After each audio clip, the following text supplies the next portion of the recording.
আসসালামু আলাইকুম। Hello dear students, আজ আপনাদের সামনে হাজির হয়েছি 2025 সালের এইচএসসি বাংলা প্রথম পত্রে চূড়ান্ত সাজেশান নিয়ে। তো প্রথমে আমি গদ্য দিয়ে সাজেশান শুরু করব। তো 1 নম্বরে আমি দেখেন অপরিচিতা, মোট আপনাদের টোটাল গল্প আছে 6টা। তার ভেতরে অপরিচিতা ভেরি ভেরি ইম্পর্টেন্ট, এখান থেকে মাস্ট প্রশ্ন হবে ইনশাআল্লাহ। বিলাসী, এটাও ভেরি ভেরি ইম্পর্টেন্ট। আমার পথ, এটাও ভেরি ভেরি ইম্পর্টেন্ট। এবং মাসি পিসি এবং রেইনকোট, এই দুইটা থেকে আমার মনে হয় যে ইনশাল্লাহ আপনারা রেইনকোট বা মাসি পিসি এখান থেকে প্রশ্ন পাবেন। তো তারপরে দেখেন কবিতা অংশ। তো গদ্য অংশ নিয়ে আমি আর বেশি কথা বলবো না, কিসের জন্য, কারণ অপরিচিতা, বিলাসী, আমার পথ, এই তিনটা থেকে আপনারা অলরেডি দুইটা প্রশ্ন ইনশাল্লাহ পাবেন আমি আশা করি। আর মাসি পিসি এবং রেইনকোট, এই দুইটা থেকে একটা প্রশ্ন কমন পাবেন ইনশাল্লাহ। কবিতা অংশ থেকে সোনার বিদ্রোহী, এই দুইটা থেকে দুইটা ভেরি ভেরি ইম্পর্টেন্ট, এখান থেকে প্রশ্ন হবে ইনশাআল্লাহ। তাহারে পরে মনে এবং 18 বছর বয়স, এখান থেকে প্রশ্ন হবে। আর ফেব্রুয়ারি 1969 আর আমি কিংবদন্তির কথা বলছি, দুইটাই ইম্পর্টেন্ট। তবে আমার মনে হয় আমি কিংবদন্তির কথা বলছি, এখান থেকে প্রশ্ন হওয়ার সম্ভাবনা এবার খুব বেশি। তারপরে দেখেন আমরা বেসিক্যালি জানি যে বাংলা প্রথম পত্রে ক বিভাগ হচ্ছে গদ্য নিয়ে, যেটা গল্প থেকে আপনাদের প্রশ্ন হবে টোটাল 4টা থেকে আপনাদের অ্যান্সার দিতে হবে 2টা।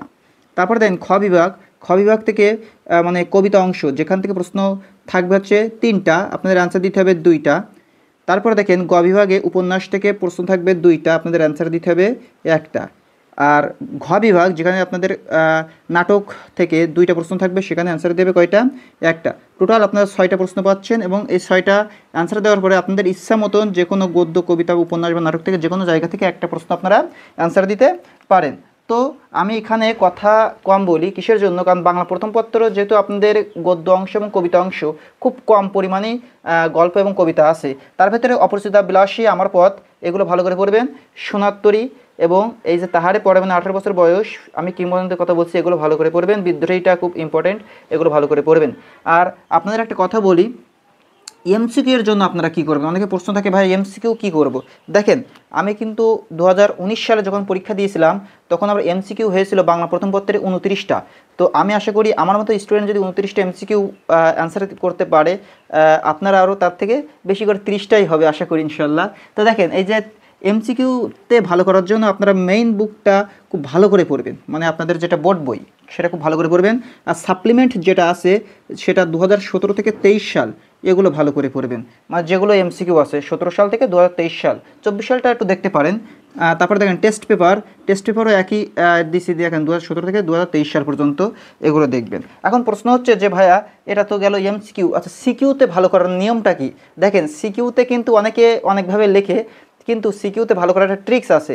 আমি যেহেতু 90+ সিকিউতে মানে বাংলা প্রথম পত্রে পেয়েছিলাম, সেজন্য আমি যে ট্রিক্সটা ফলো করছি সেটা আপনাদের দেখাই দিচ্ছি। মনে করেন আপনাদের খাতা হচ্ছে এটা, ঠিক আছে? তো দেখেন আপনার খাতা এটা, তো দেখেন আমরা এর এই প্রথম পেজ, মনে করেন আমি এখানে প্রথম পেজ লিখছি, প্রথম পেজ। তো প্রথম পেজে ক দাগে অ্যান্সার দিতে হয়, ক দাগ। তো ক দাগে 1 লাইন বা 2 লাইন যে কোনো আপনারা অ্যান্সার দিতে পারেন। এক কথায় ক দাগে হচ্ছে আপনি একটা ওয়ার্ড দিয়েও অ্যান্সার দিতে পারেন, বা একটা সেন্টেন্স লিখেও আপনি কি অ্যান্সার দিতে পারেন। খ নম্বর দাগে আপনাদের কাজ হচ্ছে, দেখেন আমি এখানে লিখে দিয়েছি যে খ নম্বর দাগ যখন শুরু করবেন আপনারা, এই যে প্রথম পেজ, মনে করেন এটা প্রথম পেজ, ক দাগ লেখার পরে খ নম্বর দাগ প্রথম পেজের ভেতরে রাখবেন, ঠিক আছে? বা দ্বিতীয় নম্বর পেজে কি করবেন, যে দ্বিতীয় নম্বর পেজে আপনারা গ দাগ শুরু করবেন। গ দাগ শুরু করলেন এখান থেকে, গ দাগ শুরু করার পর এটা হচ্ছে দ্বিতীয় নম্বর পেজ। তারপরে তৃতীয় নম্বর পেজে আপনারা এই গ দাগটা একটু নিয়ে যাবেন, ঠিক আছে?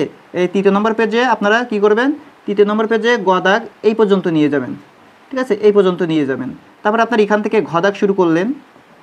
ঘ দাগ শুরু করার পর আপনারা দেখেন চতুর্থ নম্বর পেজ, চতুর্থ নম্বর পেজে আপনার ঘ দাগটা ফুল লিখে ফেলবেন। চতুর্থ নম্বর পেজ এখান থেকে শুরু করে, দেখেন গ দাগ কিন্তু এখানে শেষ, মানে গ দাগ কিন্তু এখানে শেষ, ঘ দাগ এখান থেকে শুরু করবেন এবং পঞ্চম নম্বর পেজে যে আপনারা গ দাগটা শেষ করবেন, কিন্তু কোথায় শেষ করবেন সেটা হচ্ছে এই যে প্রথমের দিকে, এখানে শেষ করবেন। তার মানে যখন আপনারা যখন খাতা দেখছেন যে আপনাদের কিন্তু একটা সৃজনশীল লিখতে 5টা পেজ আপনাদের লিখতে হচ্ছে, দেখছেন 5টা পেজ। তো দেখেন স্যার যখন লিখবে প্রথম পেজে আপনারা ক দাগ এবং এই যে প্রথম পেজে ক দাগ এবং খ দাগ প্রথম পেজে রাখবেন, দ্বিতীয় নম্বর পেজে গ দাগটা রাখবেন এবং তৃতীয় নম্বর পেজে গ দাগের প্রথম থেকে তৃতীয় নম্বর পেজের প্রথমের দিকে আপনার গ দাগটা শেষ করবেন এবং তৃতীয় নম্বর পেজে ঘ দাগ শুরু করবেন এবং চতুর্থ নম্বর পেজ ফুল লিখবেন এবং পঞ্চম নম্বর পেজের প্রথমের দিকে ঘ দাগ শেষ করবেন। তো দেখেন এটা শেষ করার ট্রিক্সটা কি, ঠিক আছে? এটা শেষ করার ট্রিক্সটা কি দেখেন যে আপনারা কীভাবে লিখবেন। দেখেন আমি এখানে ক দাগ, আমাদের 1 নম্বর পেজে আমরা ক দাগটা লিখবো কেমনে, তো 1 নম্বর পেজে ক দাগ যখন লিখবেন এটা জ্ঞানমূলক আকারে লিখবেন। জ্ঞানমূলক মানে কি আপনি কি এই জ্ঞানমূলকটা আপনি কি এক কথায় লিখতে পারেন, মানে যে কোনো একটা ওয়ার্ড দিয়েও লিখতে পারেন, অথবা আপনি কীভাবে লিখতে পারেন, আপনি কি একটা সেন্টেন্স আকারেও আপনি এটা লিখতে পারেন। তারপর আপনি কি করবেন, খ নম্বর দাগে দেখেন অনুধাবন। এই খ নম্বর দাগ যখন শুরু করবেন এখানে কি করতে হবে, অনুধাবনমূলক লিখতে হবে। অনুধাবনমূলক লেখার প্রথম নিয়ম হচ্ছে আপনি এক কথায় উত্তর দিবেন। তার মূল কাহিনী হচ্ছে দেখেন এখানে অনুধাবনমূলক যখন লিখবেন আপনি কি প্রথম লাইনে আপনি কি এক কথায় আপনি কি এর অ্যান্সারটা দিয়ে দিবেন যে কি এই লাইনটির দ্বারা এটা আমরা কি বুঝতে পারছি, ঠিক আছে, এমন একটাকে লাইন দিয়ে দিবেন। তারপরে আপনারা কি লিখতে হবে দেখেন অনুধাবনের প্রথম লাইনটার পরে আপনি এখানে একটু প্যারা দিবেন, প্যারা দিয়ে তারপরে আবার কি লেখা শুরু করবেন, পরে আবার কি করবেন লেখা শুরু করবেন। মানে এখানে এক লাইন বা 2 লাইন লেখার পরে এখানে একটু গ্যাপ থাকবে, দেখে আপনি কি এখানে আবার কি লেখা শুরু করবেন। তো লিখবেন কীভাবে দেখেন, এই যে 2 নম্বর প্যারায় লিখবেন আপনারা কি যে আপনাদের প্যাচাল করতে হবে, যে আপনি যে এক কথায় যে অ্যান্সারটা দিয়েছেন ওই কথাটার আকারে কি এটা প্যাচাল আকারে লিখতে হবে, এবং পূর্বের ইতিহাস এবং বইয়ের আলাপ। আচ্ছা, পূর্বের ইতিহাস এবং বইয়ের আলাপ বলতে কি, মানে পূর্বের ইতিহাস মানে আপনি যে খদাকটা যে লিখছেন এর ইতিহাসটা কি সেটা বর্ণনা করবেন এবং বইয়ের আলাপ দিবেন। আমি একটু উদাহরণস্বরূপ দিয়ে দিই। মনে করেন অনুপমের বিয়েটা ভাঙছে কিসের জন্য, আপনি এক কথায় লিখলেন যে মামা যেহেতু আপনার স্যাকরা নিয়ে আইছিল অনুপমের গহনা পরখ করার জন্য, এই জন্য আপনার কি অনুপমের বিয়েটা ভেঙে যায়। এবার এই যে আপনাদের তার মামা যে আপনার স্যাকরা নিয়ে আইছে এবং অনুপমের যে কল্যাণী যেটা যাকে বলা হয় নায়িকা, কল্যাণীর যে গহনা পরখ করার জন্য যে স্যাকরা নিয়ে আইছে এবং গহনা পরখ করছে, এই যে হাবিজাবি কারণে বিয়েটা ভেঙে গেছে, এই যে পূর্বের ইতিহাস আপনি এখানে কি তুলে ধরবেন, ঠিক আছে। মানে এটা গেল খ নম্বর দাগে। তার মানে আমি কি বললাম, খ নম্বর দাগে আপনি প্রথমে এক কথায় অ্যান্সার দিবেন এবং একটু গ্যাপ রেখে 2 নম্বর আবার একটা প্যারা দিবেন, প্যারা দিয়ে এখানে কি প্যাচাল আকারে লিখবেন এবং কি পূর্বের ইতিহাস লিখবেন। মানে কি ওই খ নম্বর দাগের পূর্বের ইতিহাসটা আপনি কি করবেন লিখবেন, এবং কি যে বইয়ে আপনাদের কি বলেছে ওই সম্পর্কে বইয়ে কি বলেছে বইয়ের ধারণা আপনারা তুলে দিবেন। এবং গ নম্বর দাগে দেখেন প্রয়োগ, গ নম্বর দাগে প্রয়োগ মানে কি 3টা প্যারা হবে। গ নম্বর দাগে প্রয়োগ মানে কি কয়টা প্যারা হবে, 3টা প্যারা। মানে এখানে গ নম্বর দাগে আপনি লিখবেন যে প্রথম নম্বর দাগ লিখলেন, তারপরে এখানে কি একটু গ্যাপ রেখে আবার একটা প্যারা দিতে হবে, ঠিক আছে, আবার একটু গ্যাপ রেখে আবার একটা প্যারা দিতে হবে। তার মানে এখানে কয়টা প্যারা দিতে হবে বলেন তো, 3টা প্যারা। তো 3টা প্যারা কেমনে দেবেন আমি দেখেন এখানে লিখে দিছি যে সাদৃশ্য বা বৈসাদৃশ্য। আপনাদের গ নম্বর দাগে বেশিরভাগই পড়ে যে ওই অমুক লাইনটির দ্বারা এটা আপনি কি সাদৃশ্য পাইছেন না বৈসাদৃশ্য পাইছেন, না উদ্দীপকের সাথে যে আপনার পাঠ্যপুস্তকের এই লাইনটির দ্বারা কি সাদৃশ্য না বৈসাদৃশ্য। তো আপনি ওটাই এক কথায় লিখে দেবেন যে আমি কি হ্যাঁ ওখানে কি সাদৃশ্য পাইছি বা বৈসাদৃশ্য পাইছি, ঠিক আছে, আপনি এটা লিখে দিবেন। লেখার পরে আপনাদের দেখেন যে 2 নম্বর প্যারা আমি যেটা বলছি 2 নম্বর প্যারায় আপনাদের লিখতে হবে যে অনুধাবন আকারে। অনুধাবন বলতে আমি কি দেখেন একটু আগে বলে দিছি নিজের ভাষায় আপনার প্যারা করতে হবে, নিজের ভাষায়। আপনি মানে কি আপনি যে সাদৃশ্য পাইছেন বা বৈসাদৃশ্য পাইছেন তো এটা আপনার নিজের ভাষায় ব্যাখ্যা করতে হবে, ঠিক আছে। তারপর দেখুন 3 নম্বর দাগে দেখেন হিস্টোরি। আপনাদের এখানে দেখেন তার মানে 3 নম্বর দাগে এখানে কী করবেন, আপনারা হিস্টোরি আকারে লিখতে হবে এবং তুলনা করে লিখতে হবে। আচ্ছা, হিস্টোরি বলতে কি, ওই যে আপনি যে সাদৃশ্য বলছেন তো এই সাদৃশ্যটা কিসের জন্য বলছেন এই হিস্টোরিটা আপনার তুলে দিতে হবে। এবং এই যে উদ্দীপকের সাথে এবং আপনি যে সাদৃশ্য বলছেন বা বৈসাদৃশ্য বলছেন উদ্দীপকের সাথে আপনার পাঠ্যপুস্তকের যে সাদৃশ্য বা বৈসাদৃশ্য এটা একটা কি তুলনা করে কম্বিনেশন করে আপনাদের কি গ নম্বর দাগে দেখাতে হবে। এবং দেখেন গ নম্বর দাগটা দেখছেন যে 2 নম্বর পেজে এখান থেকে শুরু করে 3 নম্বর পেজের প্রথমের দিকে আমাদের কী করতে হবে, শেষ করতে হবে, তাই না। এবং ঘ নম্বর দাগে দেখেন, ঘ নম্বর দাগে লেখার জন্য আমি এখানে লিখে দিচ্ছি যে উচ্চতার দক্ষতা। ঘ নম্বর দাগে কয়টা প্যারা হবে বলেন তো, 4টা।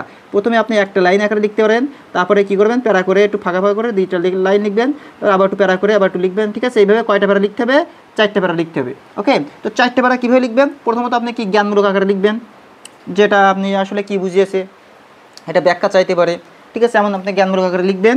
তারপরে দেখুন অনুধাবনমূলক বলতে কি নিজের ভাষায় প্যারা করতে হবে, যে আপনার প্রশ্নে যেটা বলবে আপনি সেটা নিজের ভাষায় বলবেন, প্রশ্ন যেটা বলবে আপনি কী করবেন নিজের ভাষায় বলবেন।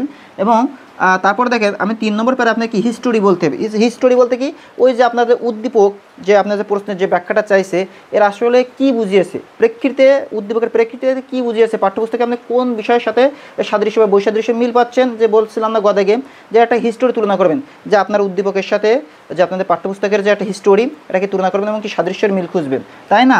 এবং 4 নম্বর প্যারায় মানে কি আপনার শেষ প্যারা, ঠিক আছে, এখানে কী করে আপনার ডিসিশন দিবেন যে আপনি কি ওই যে ওই কথাটার সাথে আপনি কি একমত না একমত না, মানে আপনি কি সহমত কি সহমত না, মানে উদ্দীপকের সাথে যে আপনার পাঠ্যপুস্তকের যে আপনাদের যে কম্বিনেশন করা হচ্ছে আপনি কি এর সাথে কি একমত না একমত না, আপনি সেভাবে লিখবেন। তাহলে দেখেন আমি আবারও বলছি, দেখেন আপনি যখন প্রশ্নটা লিখবেন প্রথম পেজে ক নম্বর দাগটা লিখবেন, এটা 1 লাইন হতে পারে বা একটা ওয়ার্ড হতে পারে। তারপর প্রথম পেজে আপনার কী করবেন জ্ঞানমূলক আকারে খদাক লিখতে হবে কি 2টা প্যারা আকারে। দেখেন আমি প্রথম দেখেন 2টা প্যারা আকারে লিখছি, একটু মাঝে কিন্তু একটু গ্যাপ দিয়ে লিখছি, ঠিক আছে। 1 নম্বর পেজে কিন্তু আপনার ক খ শেষ, দ্বিতীয় নম্বর পেজে কী করবেন, গ দাগটা আপনি লিখবেন, প্রথম জ্ঞানবর্গরে লিখবেন, তারপর দেখেন এই একটা প্যারা হবে, পরে যে আবার একটা প্যারা হবে। এবং এই 2 নম্বর পেজে কিন্তু গ দাগ শেষ করা যাবে না, 3 নম্বর পেজের উপরের দিকে কি এই গ দাগটা শেষ করতে হবে। এবং দেখেন এই 3 নম্বর পেজে ঘ দাগ শুরু করবেন, সেটা কয়টা প্যারা হবে বলেন তো? ক দাগে হচ্ছে আপনাদের শুধু জ্ঞানমূলক, খ দাগে 2টা প্যারা, গ দাগে 3টা প্যারা এবং ঘ দাগে 4টা প্যারা। তো দেখেন ঘ দাগটা আপনি এখানে লিখবেন, প্রথম একটা লাইন আকারে লিখবেন, তারপর আবার একটা প্যারা, 4 নম্বর পেজে আবার লিখবেন এবং 5 নম্বর পেজে প্রথমের দিকে, 5 নম্বর পেজে কিন্তু ফুল লিখবেন না, প্রথমের দিকে আপনাকে এই লেখাটা শেষ করবেন। তার মানে আমি কি বুঝিয়ে এলাম যে প্রত্যেকটা আপনার অংশটা শেষ করার জন্য আমি কি আরেকটা পেজ পর্যন্ত যাচ্ছি, মানে কি স্যারকে আরেকটা পেজে যেতে হচ্ছে। তার মানে যখন আপনাদের নাম্বারও দিবে তখন স্যারও কিন্তু একটা কি জাস্টিফাই করে নাম্বারটা দিবে যে না স্টুডেন্টটা অনেক লিখছে এবং কি সাজালো গোছালো আকারে কি সে লিখছে। তো আমি আবারও বলছি, দেখেন আপনাদের বাংলা প্রথম পত্রে যদি ভালো করতে চান তো আপনাদের একটাই কথা হচ্ছে, যেহেতু আপনার 2025 সালে আপনাদের কিন্তু যেহেতু অনেক সময়ের জন্য বা করোনার জন্য বা আপনাদের বিভিন্ন কারণে যে পরীক্ষা পিছাবে কি না পিছাবে এমন কিছু শুনছেন, কিন্তু আসলে কিছুতেই কান মন না দিয়ে আপনারা কি আজ থেকে এখনই বসে যান, পড়াশোনায় মনোযোগ দিয়ে পড়াশোনাটা করে যান। এবং এই যে গদ্য অংশ যে 6টা আছে, আপনারা যদি আমার মতন যদি 90+ মার্ক করতে চান তাহলে কি 6টাই পড়বেন। আর যদি না যে ভাইয়া আমি পড়াশোনা খুব একটা খারাপ, মানে আমি পড়াশোনা কিছু শেষ না, তারা কি করবে, শুধু অপরিচিতা পড়বেন, বিলাসী পড়বেন, আমার পথ পড়বেন, আর কি করবেন এই যে রেইনকোট বা মাসি পিসি 2টা থেকে যে কোনো একটা পড়বেন। আমি বেশি করে বলবো যে রেইনকোটটা বেশি করে পড়বেন। আর এখান থেকে সোনার তরী পড়বেন, বিদ্রোহী পড়বেন, আর 18 বছর বয়স পড়বেন, এই 3টাই বেশি পড়বেন। তারপরে যদি সময় থাকে আপনি বিদ্রোহী পড়তে পারেন, আমি কিংবদন্তির কথা বলছি এটা পড়তে পারেন। আর আপনাদের আমি একটা কথা যে নাটক এবং যে উপন্যাস, এই 2টা আমি আমার ইউটিউব চ্যানেলে আমি খুব সুন্দর করে এটা বুঝিয়ে দিব। আপনারা যদি পারেন তো এই ক্লাসটা অবশ্যই দেখে আসবেন, আশা করি অনেক ফায়দা হবে। তো আজ এই পর্যন্তই, ইনশাল্লাহ আগামী ক্লাসে আবার দেখা হচ্ছে। আসসালামু আলাইকুম।